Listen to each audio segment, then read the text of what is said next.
My mom cried when I told her, and I sat there watching her and didn't change my mind. I need to back up. My dad died 14 months ago. Heart attack. Fast. No warning. He was 61 and had just retired and had all these plans about a vegetable garden and learning woodworking, and then he was gone. It wrecked our family in the specific way that losing the quiet, steady person wrecks a family. My mom didn't know how to pay the electric bill online. She didn't know their Wi-Fi password. My dad had handled everything practical for 34 years, and she was left standing in a house full of systems she didn't understand. I'm the oldest. I have one sister, Renee, who lives 40 minutes away from my mom, and I live about 2 hours out. In the first 6 months, I drove down almost every other weekend. I helped her set up automatic payments. I cleaned out my dad's workshop. I sat with her through the kind of grief that just needs a body in the room. Renee helped too, but Renee also has 3 kids under 8, so there's a ceiling to what she can do. Around month 7 or 8, my mom started mentioning a cruise. She and my dad had always talked about doing one, and her friend Barbara had gone on one last year and wouldn't stop talking about it. I encouraged it. I thought it was healthy. I thought it meant she was moving forward. What I didn't know was that she'd asked Renee about the money. My dad left everything split evenly between me and Renee, with my mom having full access to their joint accounts, which were substantial. She didn't need our inheritance money, not practically, but she asked Renee if Renee thought it would be okay to ask us each to contribute $5,000 toward the cruise, a longer one, the kind that goes through the Mediterranean for 2 weeks, because she didn't want to feel like she was spending down what my dad had left for us. Renee said yes immediately. Then my mom called me. I said no. I want to be precise about why, because even now I think my reasoning was sound, even though saying it out loud makes me feel like a bad person. I'm 36. I have a mortgage I stretch to afford. My wife and I have been trying to have a kid for 2 years,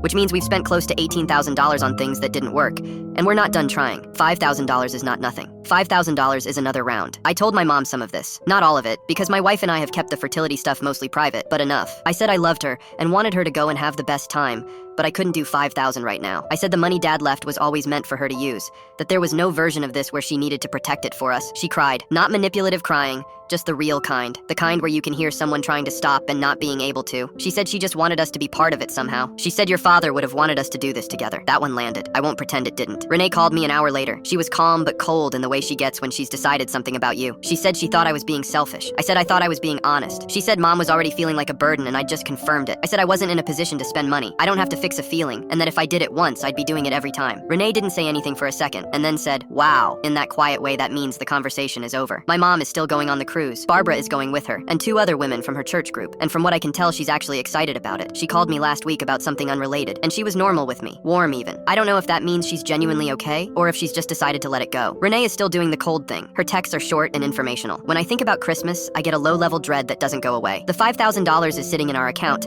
We have a consultation next month. It might not be enough anyway. Nothing is ever enough, and I'm so tired of that being true. I keep thinking about what my mom said. Your father would have wanted us to do this together, and I honestly don't know if she's right. My dad was generous, but he was also practical. I think he would have understood. I hope he would have. Am I the asshole for refusing to give my mom $5,000 for her cruise?